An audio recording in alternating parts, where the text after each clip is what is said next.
I think dams have had a very contentious history in how they're looked at in our country and outside.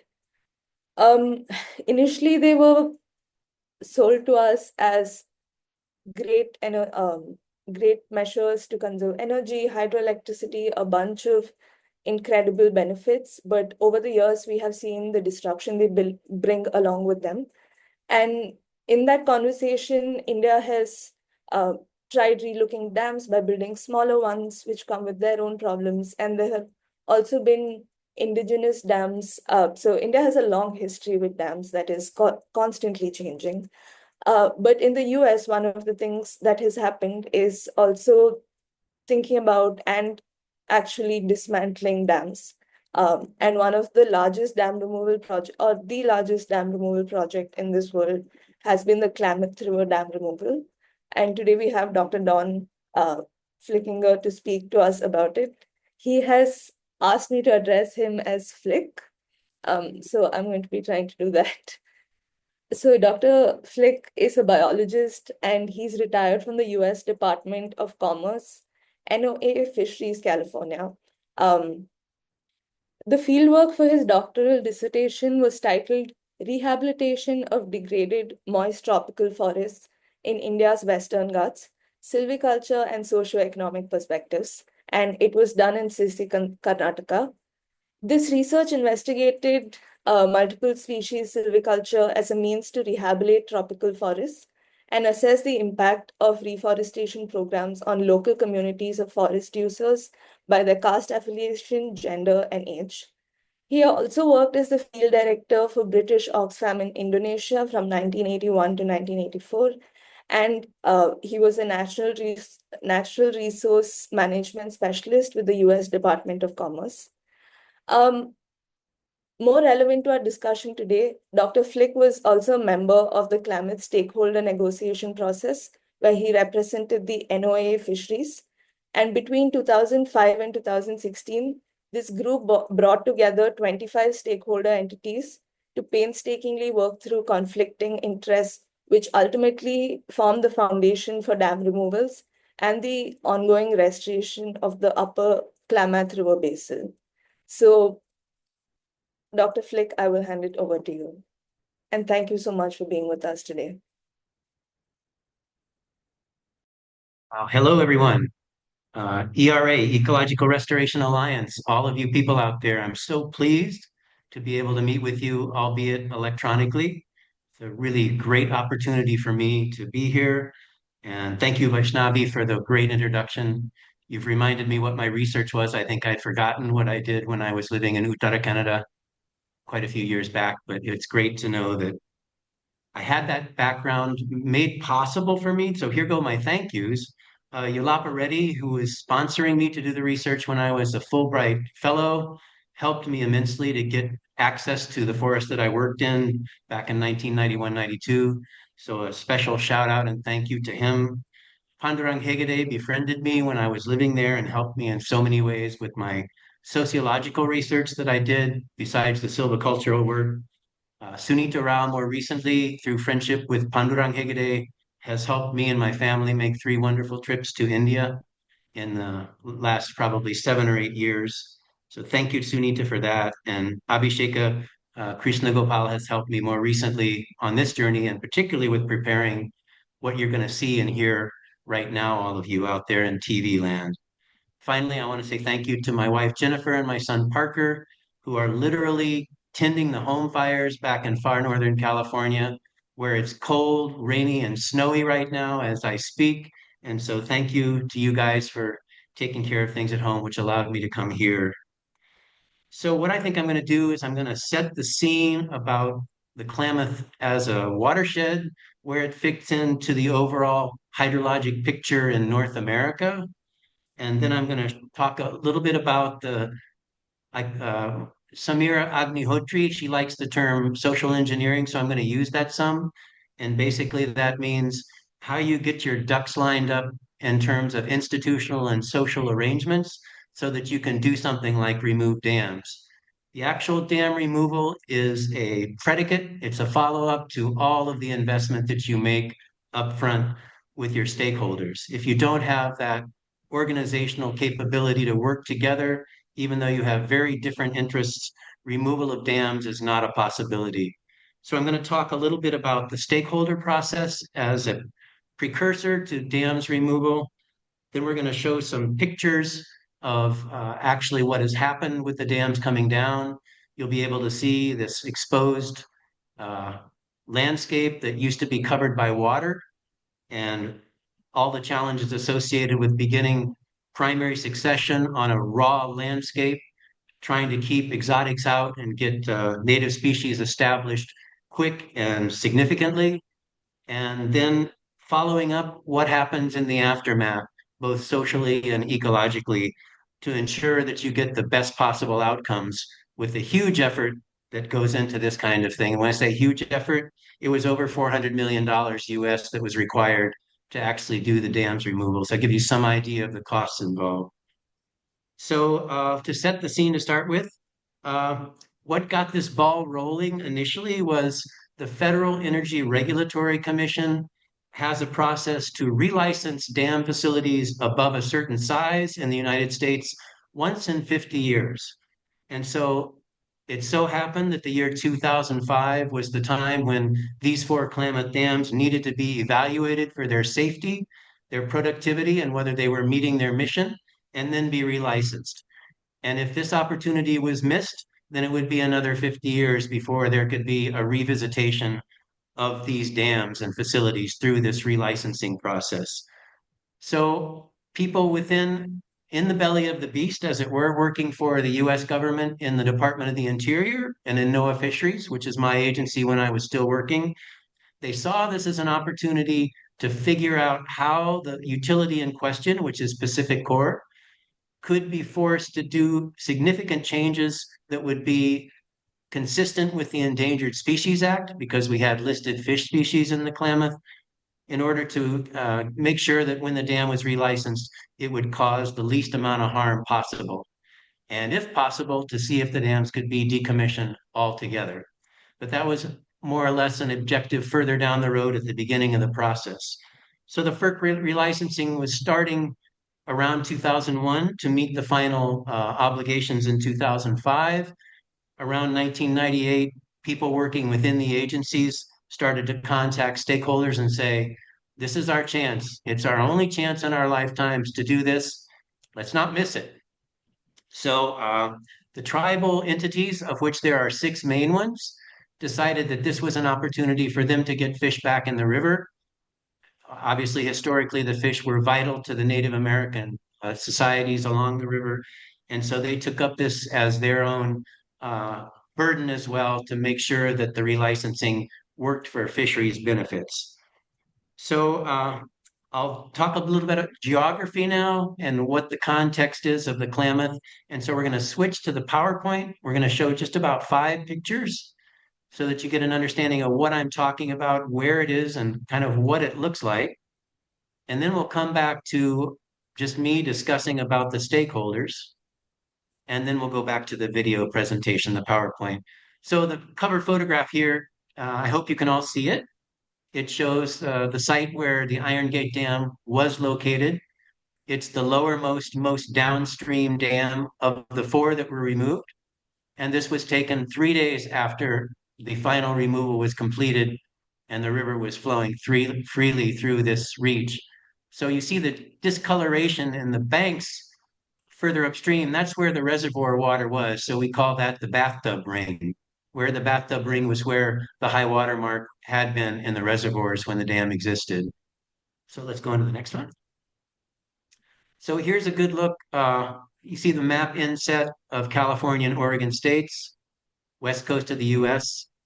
This watershed straddles the boundary between the two states, roughly 500 kilometers long from the ocean into the upper basin area where the volcanoes are, and between 80 and 150 kilometers wide.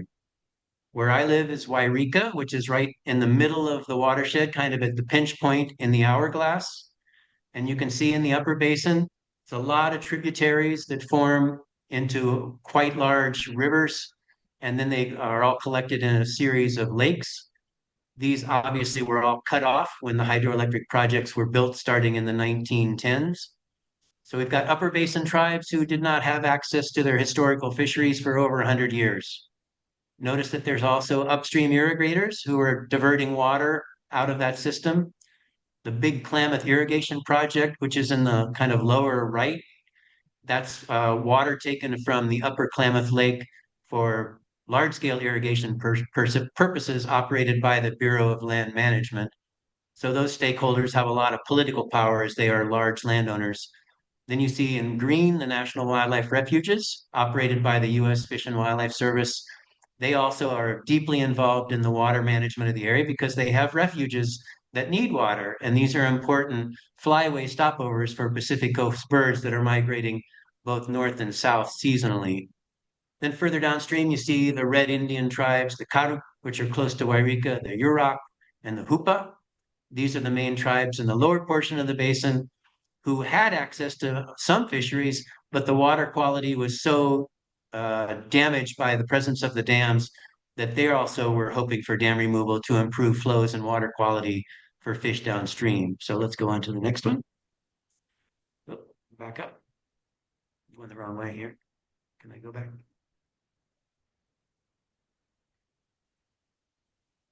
Yeah. So here's another, see the inset on the lower right that shows again Oregon, California boundary line.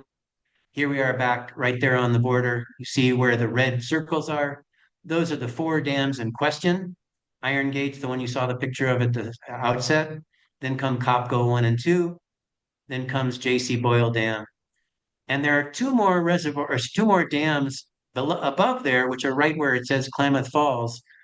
They are low profile dams which divert water into that irrigation project I mentioned, and they have fish ladders. So what's a fish ladder? A fish ladder is a concrete structure that looks like stair steps.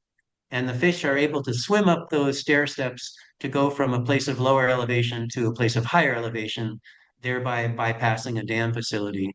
And we'll talk more about fish ladders in just a moment because they were critically important to the outcome of what became the dam's removal. Just for your own information, you can see on the coast, Pacific Ocean side is Redwood National Park, where the coastal redwood forests are. And in the upper portion of the watershed is Crater Lake National Park, which is a well-known deep freshwater lake in the high Cascade Range. So you do it this time because I did it too hard. So a little ecological background. We live in the kind of a northern boundary of a Mediterranean climate system. That means like Italy Yeah, and thank you. Spain, Northern Africa. Yep, yep. Is that okay? We have Thank warm, you. dry summers, cool, cold winters. Snow accumulates in the mountains, which becomes our source of summer flows. Around the volcanoes, we have deep fissure geology, which allows water to percolate downwards and then reappear in very large, beautiful springs, which supply water for our streams.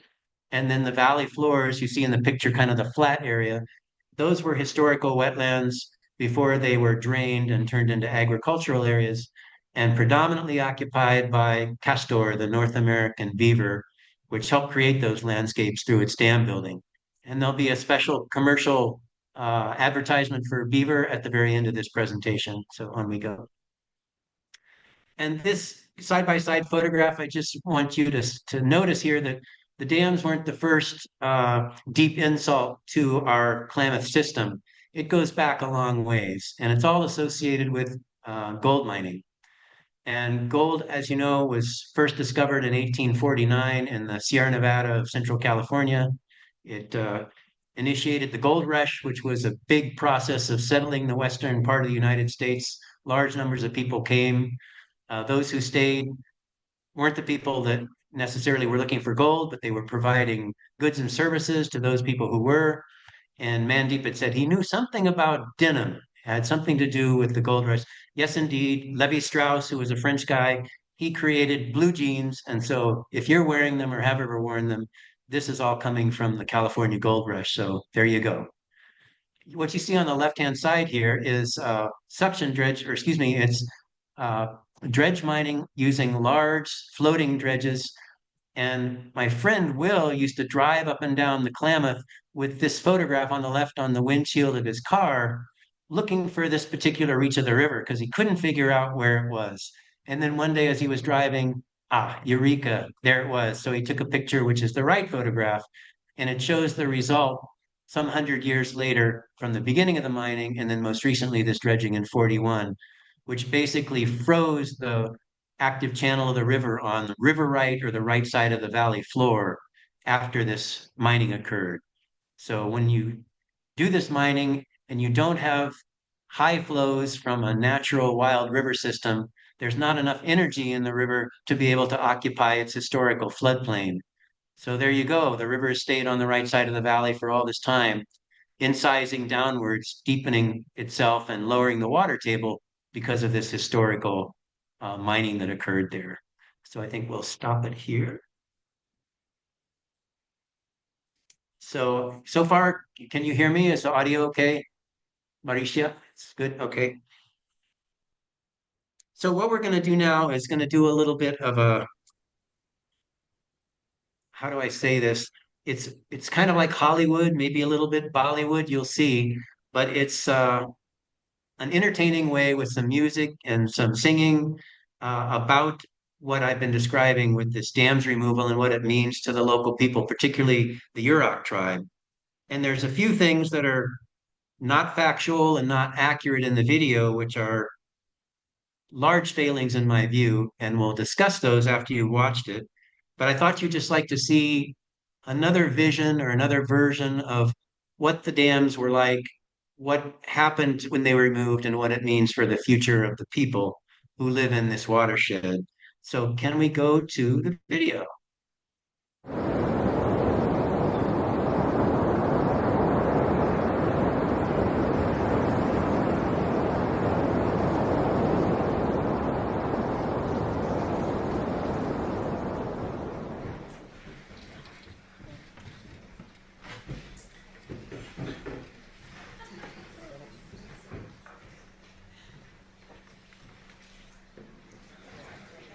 Well, a ship headed north out of Frisco Bay made it up to Humboldt in just 3 days. Told the people there we're just passing through, up to the golden Siskiyou. Well, they came for the gold, but they stayed for the trees.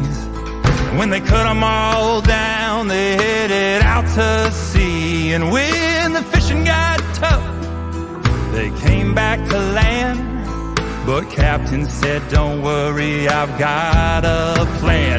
He said, God made the river and God made man, but man made God, so the river be damned. God damn, God damn, God damn, oh, the river be damned.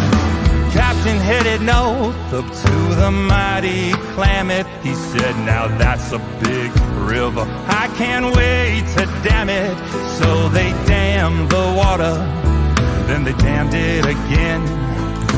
Built a hatchery to pay for their sins, but they choked the river and killed the fish, and people downstream, well, they were pissed off. That's when the tribes all got together, said, we speak for the river and we will forever.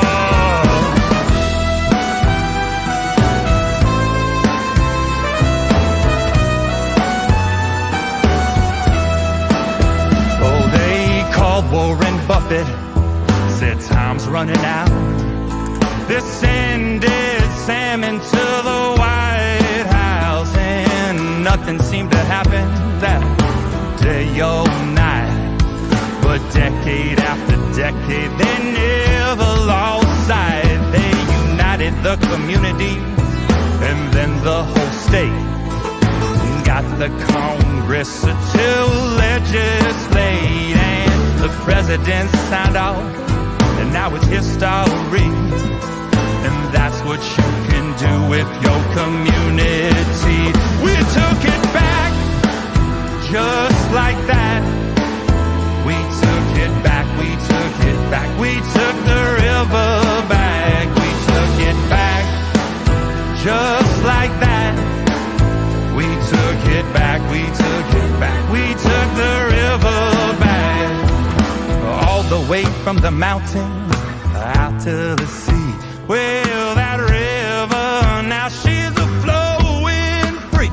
And it's a better world for you and me. And that's what you can do with your community.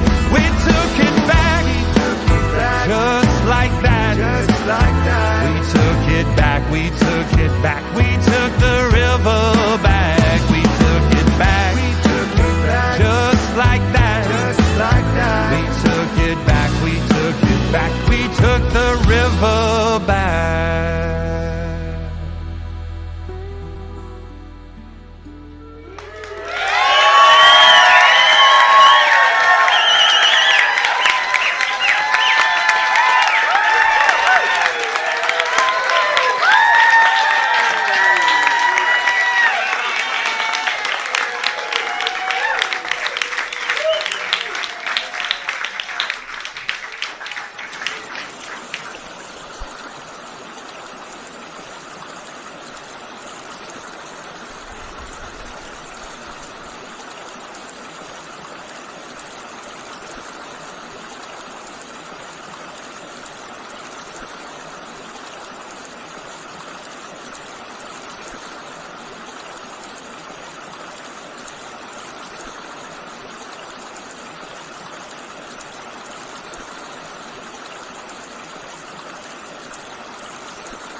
So thank you very much for showing that. There's some more audio, obviously. The soundtrack has got full instrumentation and the music is quite catching. The melody is quite catching. So Abhisheka has helped put the link in the chat box in case you want to go to the video later on and watch it yourself. Uh, the guy did a very fine job of it. It's just that he missed a few things. One of the things that he missed is he only represented the Yurok tribe in this, and there were six involved, as I mentioned earlier on. And so that could be a source of disputation, I guess you could say, between the tribal groups that aren't properly recognized in the video. And the other thing, that Yurok, although they played instrumental role in many different ways during the negotiation process, they didn't do it on their own. And in fact, they needed a huge amount of help from all of the other stakeholders, especially from the federal or union government, the national government, employees like myself and my wife, who are helping them all along the way to, as one of the tribal members told me recently at a gathering, he said, "You helped us learn how to speak science. Once we could speak science, then we could represent our case for ourselves. So thank you." And I think that made us all feel like what we'd done made it all worthwhile. So the stakeholder process, I talked a little bit about the dam relicensing. All of a sudden, things started to heat up. There was a lot of stuff in the press, a lot of articles. People on different sides of the issue started to express their views openly in the media, on op-eds in various newspapers. Then there started to be lawsuits over who was going to get what amount of water and where and when. Things got quite divisive. A lot of money was spent paying lawyers. And finally, there was a fellow who really played an enormous leadership role in the whole thing, named Bob Chadwick, a retired federal employee, union government employee who had worked for the Forest Service as a forest supervisor. He was an extremely good facilitator and negotiator. So he is the one who went up and down the watershed, started to meet with the various stakeholder groups, tribes, the utility, the Indians and rancher irrigators, the federal employees, the union government employees, and the non-government organizations like yours that you are working with, all bringing them together into this process of making sure everybody was at the table and all people's interests were being heard. If you were to tune in to one of these meetings back in 2003, 2005, 2007, what you would have seen is a large circle of people sitting in chairs with Bob sitting on one side, basically telling people it's not easy. You're coming here, it took time. This is a big watershed. You've got to travel long distances. I really appreciate the fact that you've given your time today to come here. And then he would look at the two new arrivals into the circle. And these were people that, against all odds, had decided to come and represent their interests because they felt if they didn't come, they wouldn't be heard at all. So maybe if they did show up, they might get their interests heard, at least to some extent.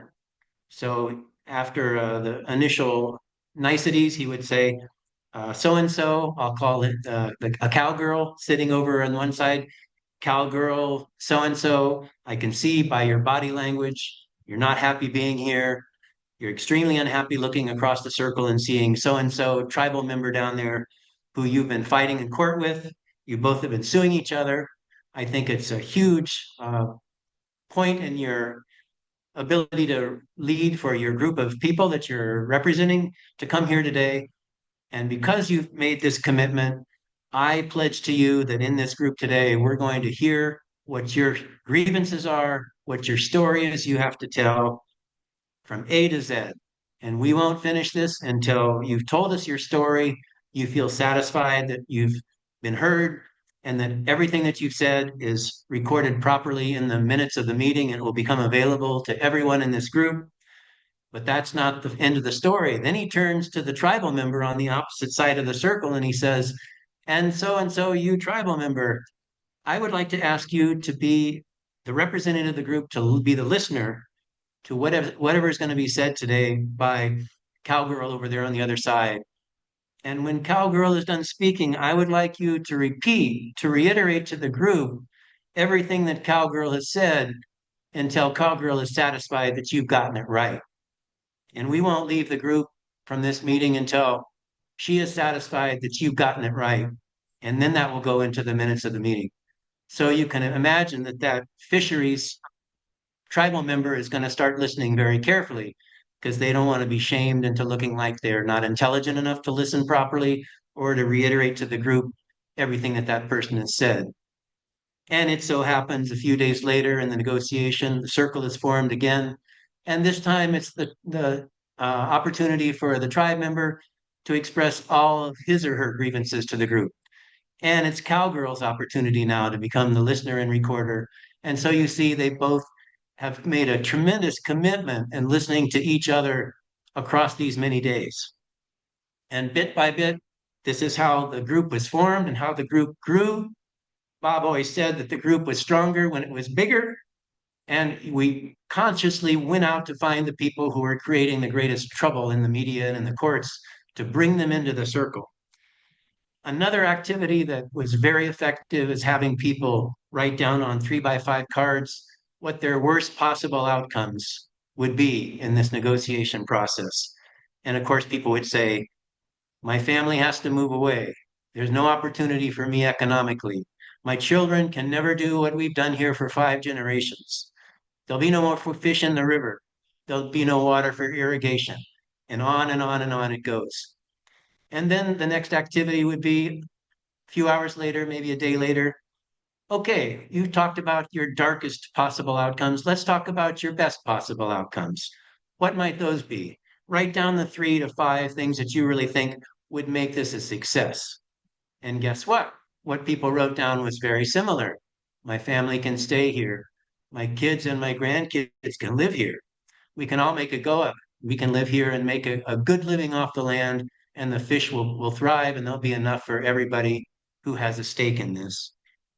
And then the final activity was list 3 or 4 things that you think we can do together to get us to that place where our best possible outcomes are achieved.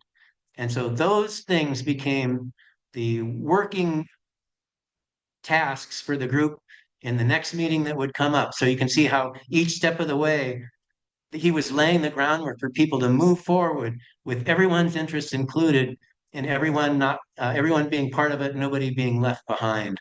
It's an extremely powerful process. And the fact is that it worked because we got the dams to come out. So that's a little bit of the background about the stakeholder process. I'm sure you guys have maybe done something very similar, working with diverse groups of people who don't see eye to eye in many ways. And I think that this process or some variation of it is going to provide you an opportunity to make forward progress if you're working on such a thing. So back to this FERC relicensing. What really was the hook in all this that made it possible to move forward for the tribes, the agency people, those interested in dams removal, was a thing, and here's the expression, volitional fish passage. That means that the utility was going to have to provide something like fish ladders past those four dams in order to be relicensed by FERC. And so people started to think about how do we build fish passage up these stair steps that's going to be cost effective. Well, you'll see later how big the dams were. There was no way that it was economically defensible to build those fish ladders instead of removing the dam. So it became a factor of two more expensive for fish ladders than to keep the dams. The fish ladders were twice as expensive as it turned out.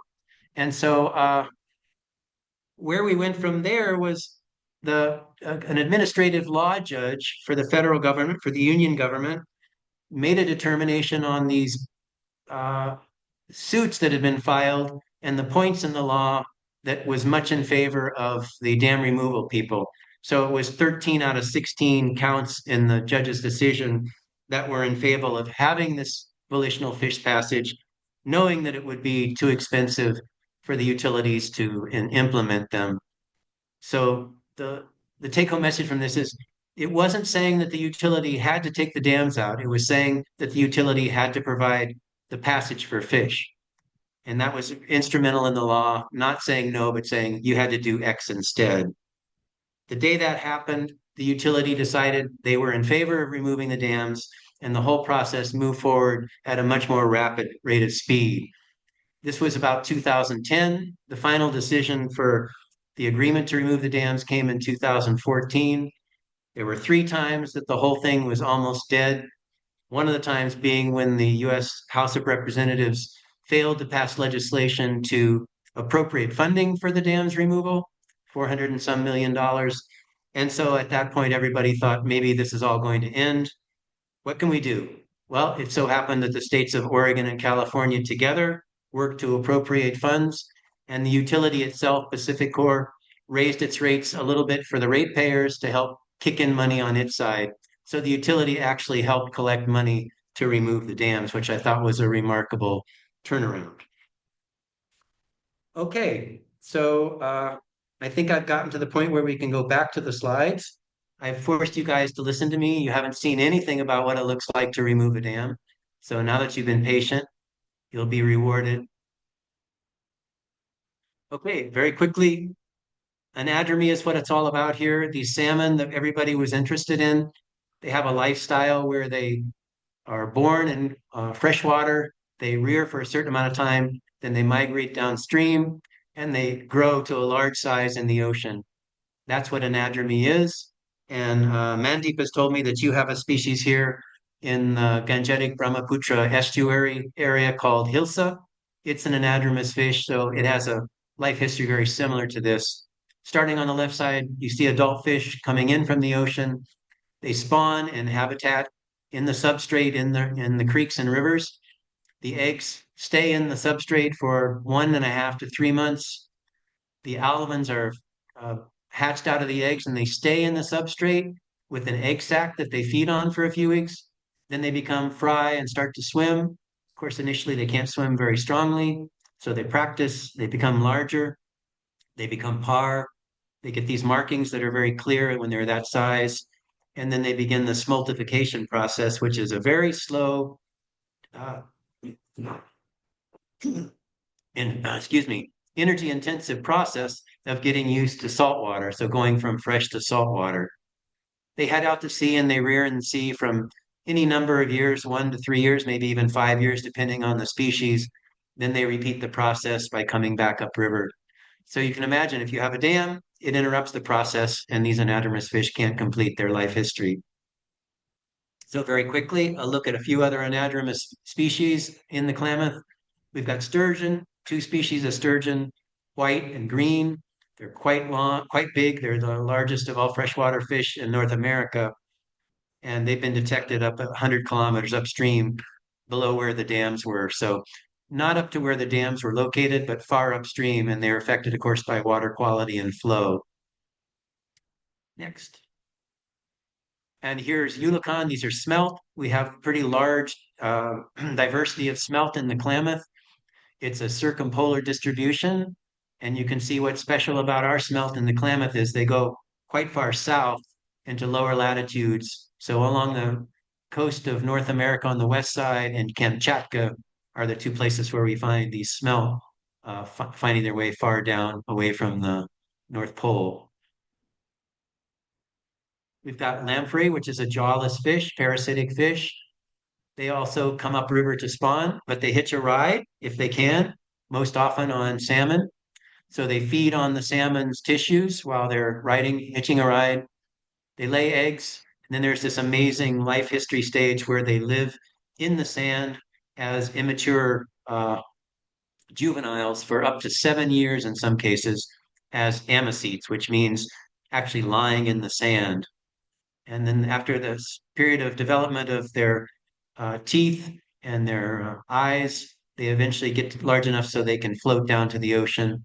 They rear in the ocean to become large. And so I would say 45 centimeters is a standard size for an adult. And then they repeat the process. Here's a look at our lamprey diversity. You can see where it says Klamath on the right-hand side, those five, they are endemics to the upper basin. So you can see we've got a high level of endemism in the interior upper basin, which has been cut off. And so Pacific lamprey normally would have moved up there. Historically, it did. Now it will again. We're confident that because it did through geologic time, that it will not affect this endemism that's occurred in the upper Klamath. Okay, so what did it look like? The first dam was breached on the 8th of January. Remember, it's Iron Gate Dam at the low end, the downstream end. It was breached first to provide storage capacity for the dams upstream, which were in turn breached. The water flowed down and then was able to be captured temporarily in this lower Iron Gate area and then flow out of underneath the dam. About a 5.5, 6 meter hole was blown in the bottom of the dam, which, like draining a bathtub, caused the water to come down. So you see all these surfaces that have been buried underwater started to appear. And some interesting things. We have old trees, standing deads that have been submerged in reducing conditions without decomposition. All of a sudden, they appeared as the river started to refine its historical channel. You can see on the right-hand side. This is the river after experimenting with a number of flow paths, finally was able to relocate its proper channel, and then the process of renewing itself began from there. And there's a lot of erosive energy, obviously, when you go from being a standing water reservoir to a flowing stream. There was sediment that had accumulated, obviously, under these reservoirs, primarily organic matter from algal blooms that occurred during the summer months. So we had 5 to 7 meter deep of organic matter collected from the dead algae that was collecting on the bottom of the reservoirs. And so we knew that this would be very low specific gravity, easily mobilized, and we carried downstream very quickly. And that's exactly what happened. So 85 to 87% on average of the substrate was this organic matter. So we knew it was going to move fast. Here's a look at what the tributaries look like feeding into the proper Klamath River main stem. It had been under reservoir, one of these fingers of the reservoir. So a lot of energy there. And so it carved its way down through the substrate to recreate its channel, leaving a high and perched, bluffy kind of features, which we knew would over time continue to erode. So we actually initiate some intentional erosion along these surfaces to get the material out there the first season to kind of like pull the Band-Aid off the wound, get as much possible as the material downstream during the 2024 season. Here's some historical features revealed from the 20th century. We knew that there had been homesteads along the river because it was good fertile land in the floodplains. And wouldn't you know, we had furrowed agricultural land on the left, this flat feature. It's not that apparent, but if you look from lower right to upper left, there's furrows. You can see farm field rock boundaries that became visible again. You can see early 20th century horse-drawn agricultural equipment that was lost to the reservoirs that reappeared in the lower right. So a lot of things that have historical value that have been exposed that nobody's touching. We're just all leaving it there in place. And if you're interested in ecological processes and serial progression, we have basically the beginning of a whole sear happening here with uh, primary conditions happening almost like after a volcanic flow with these exposed surfaces. We knew from previous dam removal events that if you're not moving very quickly to establish some native plants there, exotics will come in and do come in, carried by various vectors. So a huge effort to collect seed and collect starts from various plants. I think about 35 or 40 native plants were collected, particularly by the Yurok tribe. I have to give them credit for it. And then these were seeded by hand as soon as the water receded or by helicopter. So over, and Mandeep said, it's somewhere about 85% of the surface area of Lakshadweep archipelago. So about 2,600 hectares of treatable land that was in this condition. Here's what the seed looked like just before it germinated, spread throughout the shoulders of the former reservoirs. This obviously had been dropped by helicopter. And here's the greening up that happened starting in February through April and May of this past year. So you get a good look of early germination success. Things all look like they're on track. Everybody's happy. Go ahead. Here's Papaverese, California poppy, established well on, I suppose probably 30% of the area was dedicated to California poppy. Here's a kind of a close-up view of what the landscape looked like with this highly fractured uh, sediments and the seeds doing well, getting established in the crevices. And then sometime in late March, we noticed that there were horses. And these are feral horses. So these were originally domestic horses that were released that had become naturalized, and their numbers had increased in surrounding areas. And then once this really good forage opportunity appeared, they moved down. Something that wasn't anticipated put the planting at risk. So very quickly, it was determined that we needed a fence. Very costly to do, but it was felt that it was necessary. And so the majority of these areas, which had formerly been reservoir lands, were fenced with, I think, within about 6 weeks. Something that was an unexpected treat we're really happy to see is that sandbar willow, this is a salix species. I know you have it here in India in wetlands. It came downstream, vectored by flow, and established itself along the banks. And so virtually all the streamside riparian zones got occupied by this salix really fast. So, and it's still there. It's going to be there. No one can stop it now, which is really gratifying to see. So here's Copco 1. This is the largest dam. It's a concrete dam. No fish passage, obviously, about 85 meters in height. And it was breached at the bottom end. The picture on the left is when it was actually draining. Big hole in the bottom was allowing the water flow through.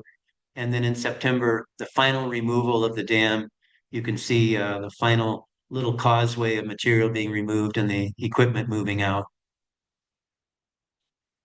Here's what Copco Dam Reservoir looked like just upstream from what you saw in the previous picture.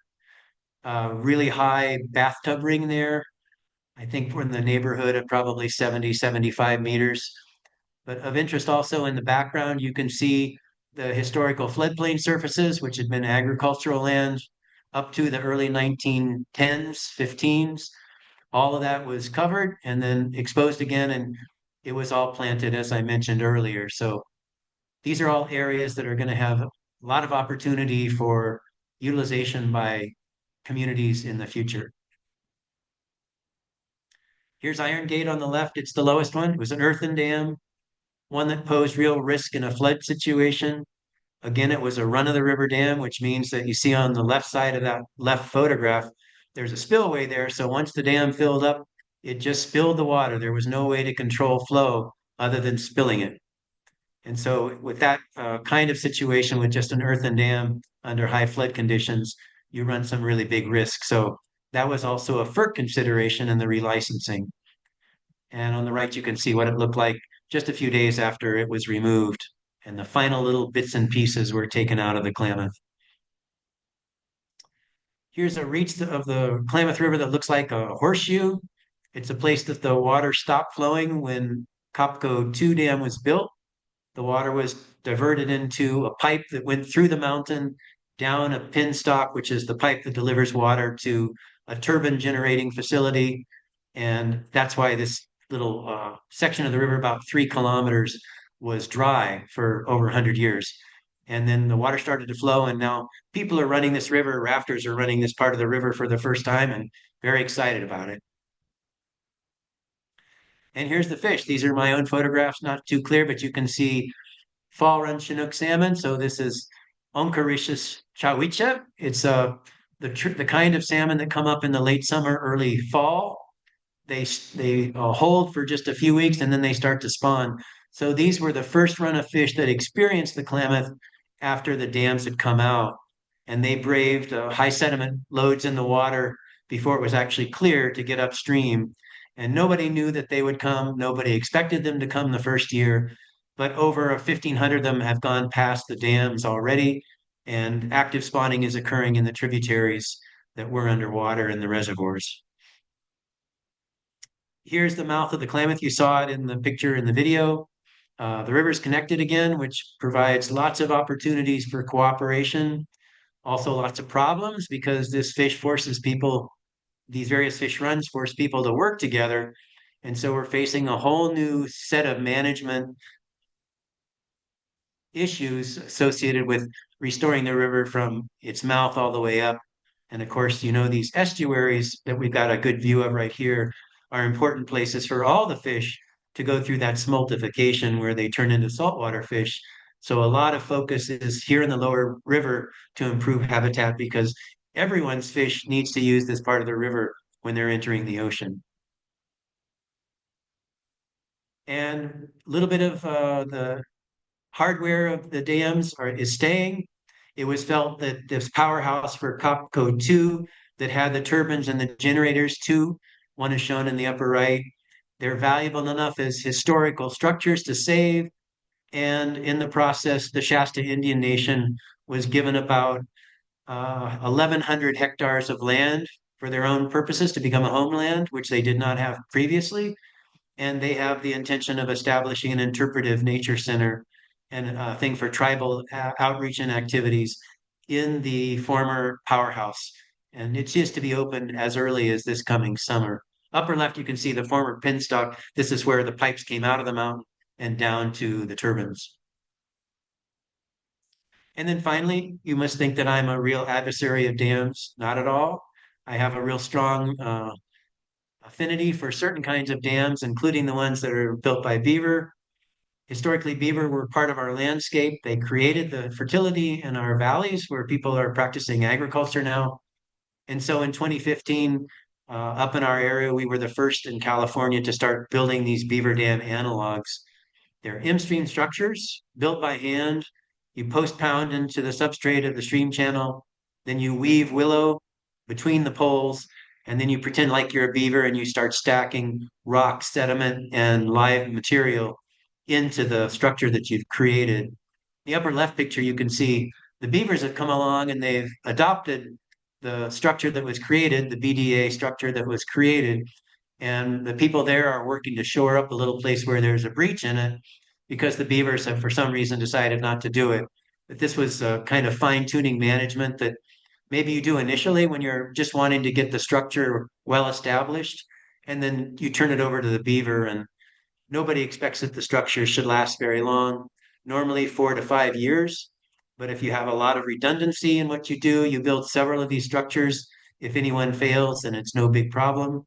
And in fact, this is the way the beaver do it. So we've learned how to do this by watching the beaver and working with them. And we feel very confident that this is something that can be done all over the place. The structures are cheap.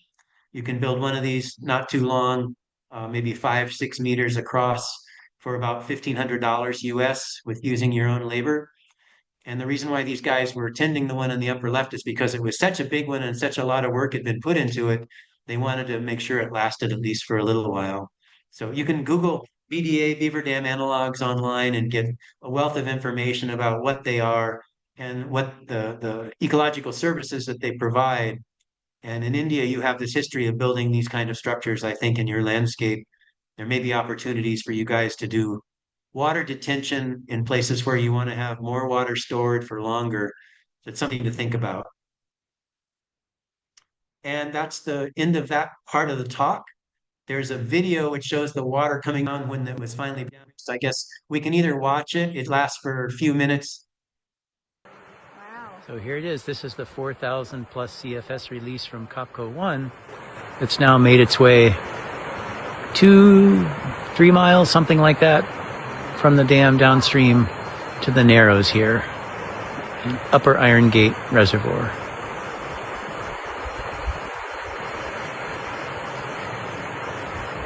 Wow.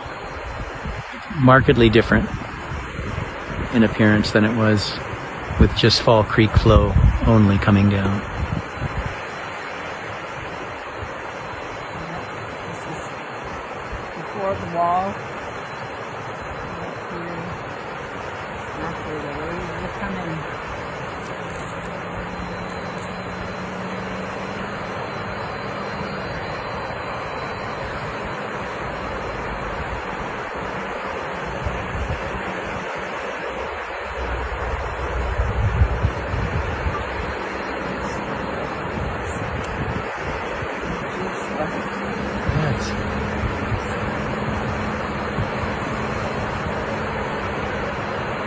Moving as fast as you could jog if you were moving fast.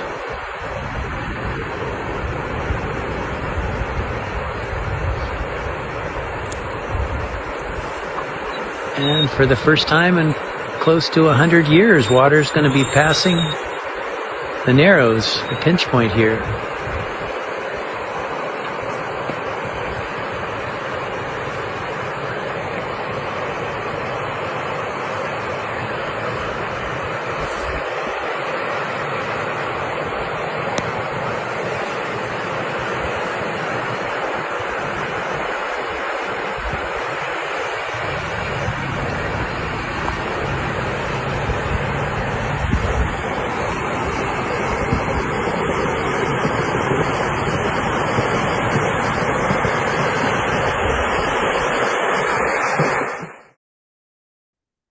Okay, well, thank you for being patient and hanging with me during the presentation. Now we'll just do our best to try to field questions you guys might have. Right, thank you so much for explaining the whole process to us so patiently and making it so interesting for all of us. I think I learned so much from this presentation, right from different species of fish to the fact that my genes come from the same place that you worked in. So thank you for this breadth of knowledge. So whoever has questions, please add them to our chat box, and I'll be asking Dr. Flick one by one. So the first question we have is on the recent fires in the region, and Ramnarayan had a question on whether the fires affected the Klamath River basins and surrounding areas. So fires themselves. No, so as far as fires go, you can see that where the dams actually are is kind of high elevation desert steppe almost, maybe 15 to 20 inches of rain a year. So what would this be in centimeters? 45, 50 centimeters? You do millis, right? What do you do, millimeter? What do you do? Yeah, okay. So something like that. So there's a dry area. So the fuel is consumed when we have fires up here, and there's not many people. The communities are really small and scattered. So there's not a fire issue right in the footprint of where the utility had the dams.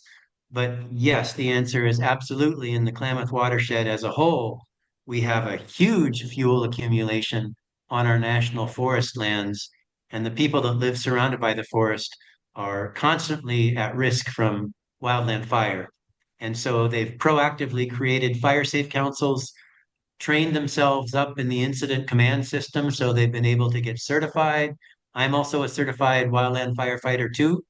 And so if we comply with all the regulations, then we can safely start fires. And so these communities have started to do prescribed burning to do strategic treatment of fuels around where they live and where their homes are.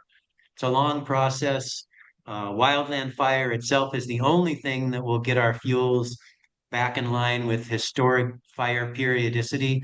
It's already taken 40 years. It's going to take 40 more years to get there, but we have a way to move forward that's going to probably protect most communities most of the time.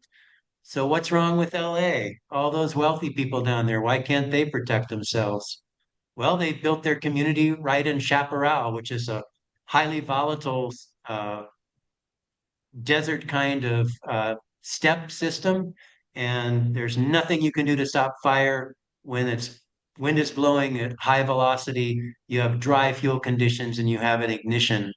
There's absolutely nothing that humans can do in that situation. So, what should they do in future? Well, they should not rebuild their homes exactly where they were before. They should do strategic fuels treatment. They should join their fire safe councils, start paying their dues, get involved, get trained in fire, and be ready for fire because it's part of the system. And human beings have no business living there in those numbers. And guess what? If they do, this is what they have to deal with. So don't feel too sorry for them. If you have family members there, I'm sorry. Tell them to join their local fire safe council. Thank you, Dr. Flick. The next question we have is from Sanmadi, who asks, how were the tribal communities and other stakeholders part of the restoration initiatives? Well, I tried to make it somewhat clear that they were key in the whole process. And if you watch the video again with full audio, you'll see how they played a role. Mostly in the lower basin, the people wanted the fish. The fish are their lifeblood. They are traditionally fishing people. And so they were the ones that were most affected when the big fish kill happened in 2002.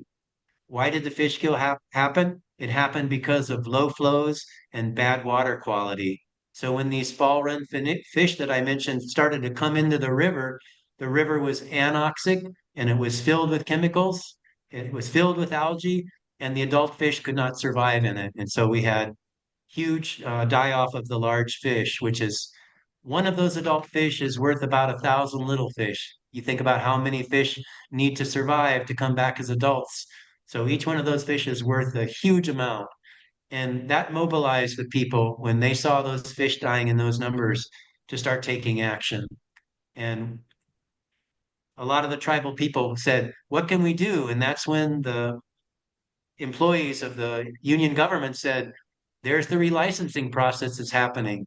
Join up. I think we can find a way to get those dams markedly revised and how they function, or else get them out altogether. And that's what exactly happened, the way I described it. Yeah.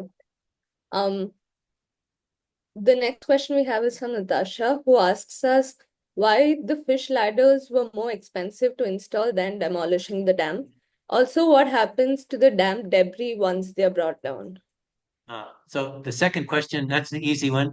There was a big hole in the ground from where the initial construction happened when they built the dams. So they took the material back and they put it in that deep hole and buried it. So it was basically like filling a divot, which was pretty amazing. So the fish ladders were just so costly to lift the fish that far. And you've got to have a tremendous amount of flow to send down those ladders to keep them watered, right? The fish can't swim up stair steps that are dry. And so the utility couldn't keep enough water in the reservoir to operate efficiently to produce electricity. So thank you for mentioning this, Natasha. Uh, this brings me to a little aside. What if in your own neighborhood you wanted to consider dam decommissioning? And there's three things to think about. And these are the three things that we had to think about clearly in the Klamath. The first one is power generation, obviously. Do the does the dam or do the dams in question who you're considering for decommissioning, do they produce electrical power? And if so, how much? And when do they produce it? And is it substantial or is there other kinds of power sources that can create redundancy so you really don't need that source of power? The Klamath dams were rated to produce about 130 megawatts. They routinely produced about 35 to 50. So you can see it was way less than half. And that was peaking power most generally, which occurred from 4 to 7 in the afternoon when people came home from work and they needed the extra bump of electricity to do their household chores and cook dinner in the evening. So this is how the utility used the Klamath dams was for peaking power in the afternoon. So for point number one, the power generation, not substantial. Number two, irrigation. Is this facility you're considering, does it provide irrigation water? If so, how much? And where does it go? And are there other sources of water for such irrigation? The four Klamath dams produce absolutely zero irrigation water. That was easy. The third one, flood control. Do the dams or dam that you're considering for removal provide any kind of flood control? And if it does, how substantial is it? How many people are at risk? How much land is at risk? In the case of the Klamath, absolutely zero flood control, as I described. They were run-of-the-river facilities, so when they filled up, they just send the water over the spillway and out down the river. So two of the three were easy. The third one was problematic, and the utility played its cards perfectly. Warren Buffett's a very smart guy. He produced, over the time that the dam was being considered for decommissioning, it lasted about 20 years. He continued to produce power from it. In the meantime, he built a lot of alternative power in the Pacific Northwest in the form of solar and wind. And so when the dams came out, he hadn't missed a beat with his Mid-American Energy Holdings Company, which is the parent company of Pacific Power. So, but I want to just reiterate that once the courts ruled in favor of the dam removal stakeholders, the utility was very cooperative and we worked together with them very well. They personal friends. I still call many of them friends today. The fish ladders themselves, just that amount of fish ladder that high was so expensive to build, and keeping them watered, the utility didn't want to give up the water that it could use for power generation. So Dr. Fleck, I was also curious on the same topic. Before the dam was decommissioned, or even now that it has been decommissioned, were they indigenous practices of building BDAs or similar kind of, dams or water collection systems? Because I know that in Himachal, there's this system where they run flour mills through the pressure of water. And this is an indigenous practice that has existed long before and now impossible to sustain due to run-of-the-river mills. Run-of-the-river dams. So I was wondering, were there similar problems in the Klamath? Yeah, really interesting. So before there were so many beaver everywhere that the indigenous people back in the day, before European contact, there was no reason to build more because the beavers were doing the job for everyone. But yes, really good question, particularly the downstream tribes. And this is a really good example of social organization, socio-ecological organization, is the Yurok and the Hupa would build these temporary in-stream dams to basically, they called them welcoming dams. So when the fish run would come, they would build those dams for a certain number of days to harvest fish for themselves. They had a special ceremony, which they are now recreating to welcome the fish home. And then they would dismantle those dams and stop fishing. And each place was different, and that would allow the fish to keep moving up for the people who are further upstream. So they had this traditional way of sharing the harvest of the stream. The other point is that these fish runs are concepts in our mind. There are no such thing as fish runs in actuality, because in nature's infinite wisdom, the fish come whenever the fish can come. And so you might see peaks and troughs of flow of fish arriving at certain times of the year, but there were always fish either ascending or descending in the Klamath prior to the development of the river as we know it today. So what we've called fish runs are not actually runs per se, but they're peaks when you find more fish than you would at other times of the year. That is so interesting. I really appreciate that you said the fish come when they can come, because it's something I've heard different iterations of across. Our next question is from Chintan, who says, what could we do with larger dams? The dams that were already built 50 to 100 years ago. I think you addressed that while telling us what to keep in mind before working towards decommissioning, but would you like to add more to that? Yeah, well, I guess the first thing my response would be, don't build any more really big dams. The first thing is just don't build any more big ones because you'll get the same inherent problems with flow and water quality, both upstream and downstream, and then impeding the movement of ecological services upstream is going to compromise the river upstream. People, a lot of times, they don't think that the river upstream will be affected. Well, it really will be, and they are. So I guess if you're empowered by some act or law, like the Endangered Species Act was in this case, where we had fish that we had to protect, and the courts of the United States knew that there was an obligation to protect those fish. This is what gave the tribes special standing under the law. And so if you have a body of law that provides a foundation for legal arguments that can help you prevail in a court of law, then you might be able to successfully remove a facility that's obviously causing environmental impacts that are extreme. So that's just one thing I would suggest to you. I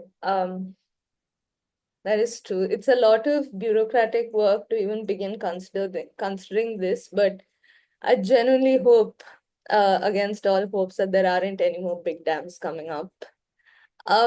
We have a question from Priyanka, who first of all wants to thank you for your presentation and also tells us how your presentation was like a ray of hope when everything around this topic seems to be very negative and not much happening, especially in this country. Her question is also, how important is it to put up indigenous knowledge or reading of landscapes as a part of the statutory documents by the government, so that the action plan for, planning for the future around these natural systems can be more sustainable? Good question. I guess this is where the tribes have to stand on their own feet.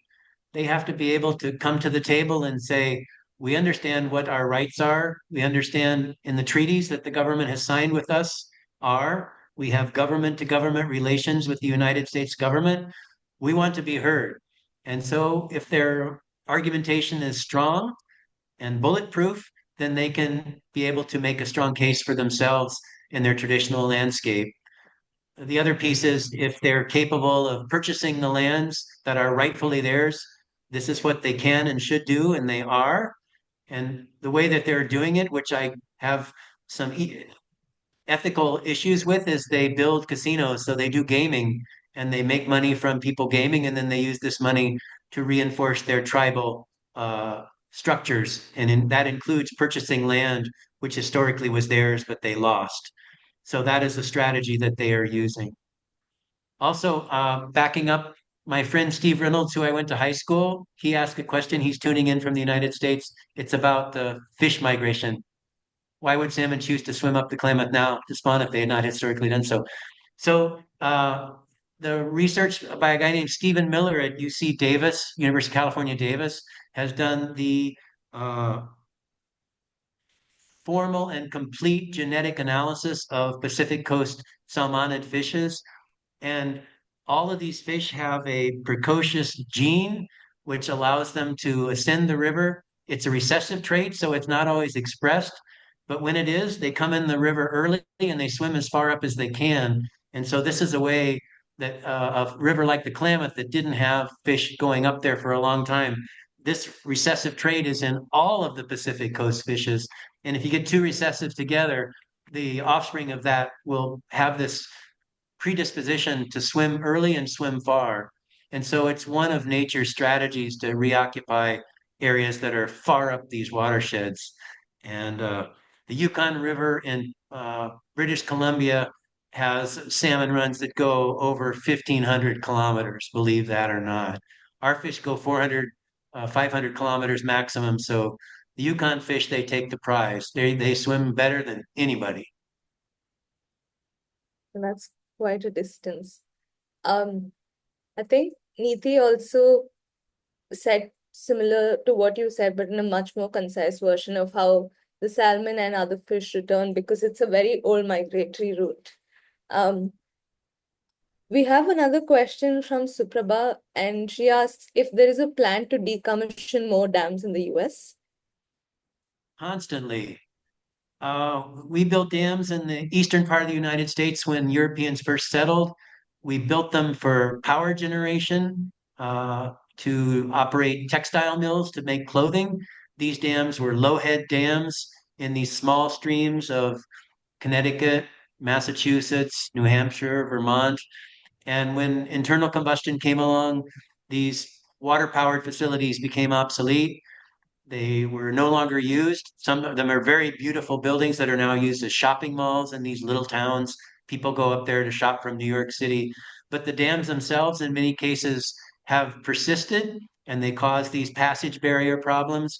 So one by one, they come up for prioritization and they get removed. Many thousand of them have come out. And online, you can follow along. There's some, I can't remember exactly what it's called, but something like Dam Removal USA, and they keep track of all of them that are coming out. So these small ones are real low-hanging fruit, easy to take care of as far as when they're no longer in operation whatsoever. The bigger ones get more problematic. And again, I turn back to my three issues: power generation, flood control, and irrigation. Those are the three ones that are always going to be you'll be facing when you want to do something like this. That was our last question from the audience. I also had another question for you where in the beginning of the conversation, on the beginning of the webinar, you were talking about social engineering. So was the whole stakeholder process the social engineering that you'd spoken about? Could you tell us more about that? Yeah, so these stakeholders, once they were all speaking on the same wavelength together, they are the ones that put together the elements of the final agreement. So when the US government, the center government, and the states got to the point of, yes, the dams will be coming out, how are we going to do this? Who's going to get what? How much will Oregon get? How much will California get? How much will the tribes get? How will the water be distributed? All these things had to be considered in the overarching agreement. So that between 2010 and 2015 was the development of those guidance that were put into the final legislation and the final agreements. That was all done by the stakeholders, by these original people that created the foundation of negotiation that moved forward. So as there was an opening and there was nobody who could properly provide the guidance, the stakeholders came forward and did it. Interesting. The only other instance in which I've heard of social engineering is possibly the polar opposite, which is a social engineering of extraction, where big mining companies in Africa and I guess now in India as well figure out a kind of system within themselves of approaching indigenous people with money beforehand. So they don't make it a legal process, so they can lowball them beforehand and they don't do the whole legal fight and demand for what is rightfully theirs. So I did find it very fascinating how the same process of social engineering can be done so differently simply based on how much respect and dignity you give to all the stakeholders. That was very interesting. So I think that is the last of all questions. Okay. Or one more thing I can say is, so you have after one of these stakeholder meetings where people have been 5 days in a circle working hard to listen carefully to each other because then they have to repeat back what they've heard and everybody's listening. The pressure is on and you're on the hot seat. So when you come out of these meetings, you're exhausted. But then the cowgirl and the Native American fishing person are meeting in the parking lot by their cars, and they start to talk. And then they say, you should come down to see where I am and learn about how I fish. You should come up and see how I grow potatoes and raise my livestock. And so they start talking about how they're going to get together and form these linkages. The real problem is then when Cowgirl goes back up to her agriculture community and she starts talking to them about what has happened and the changes that are happening in her thinking, people think she's gone nuts and they say, you've had some kind of, magic that's been practiced on you, And Yeah. so one by one, you have to bring these people in. And when they ultimately see that their interests are similar enough with the other group, then they start realizing that we shouldn't pay the lawyers to fight. We should spend our time driving to meet each other and to talk. Absolutely. I think it's this whole webinar has been such a fabulous learning for me on how ecology and so many social factors, all of it tying together. So I'm also going to do a time check. We are 21 minutes beyond time. So I think we should wrap up unless participants want to stay back. And Dr. Flick, if you'd like to stay back and have more questions. So I've been to the field station at Valparai and Kadumane, where Nature Conservation Foundation is working. Great work. I just am so thrilled to see what you're doing, and I wish you all the best. And if I can support you in any way remotely from far Northern California, please contact me. Thank you so much, Dr. Flick. There are also a few links in the chat box to the flour mills on the Run of the River project types in the Himalayan rivers. So please feel free to go through them and go through the links that are relevant. Different people from the audience have shared these links. Thank you so much for your time to all the participants as well as Dr. Flick. This was wonderful, and I hope to speak to you soon again. Good. Thank you so much, everyone. Good luck in your work. Thank you. Bye, Dr. Flick.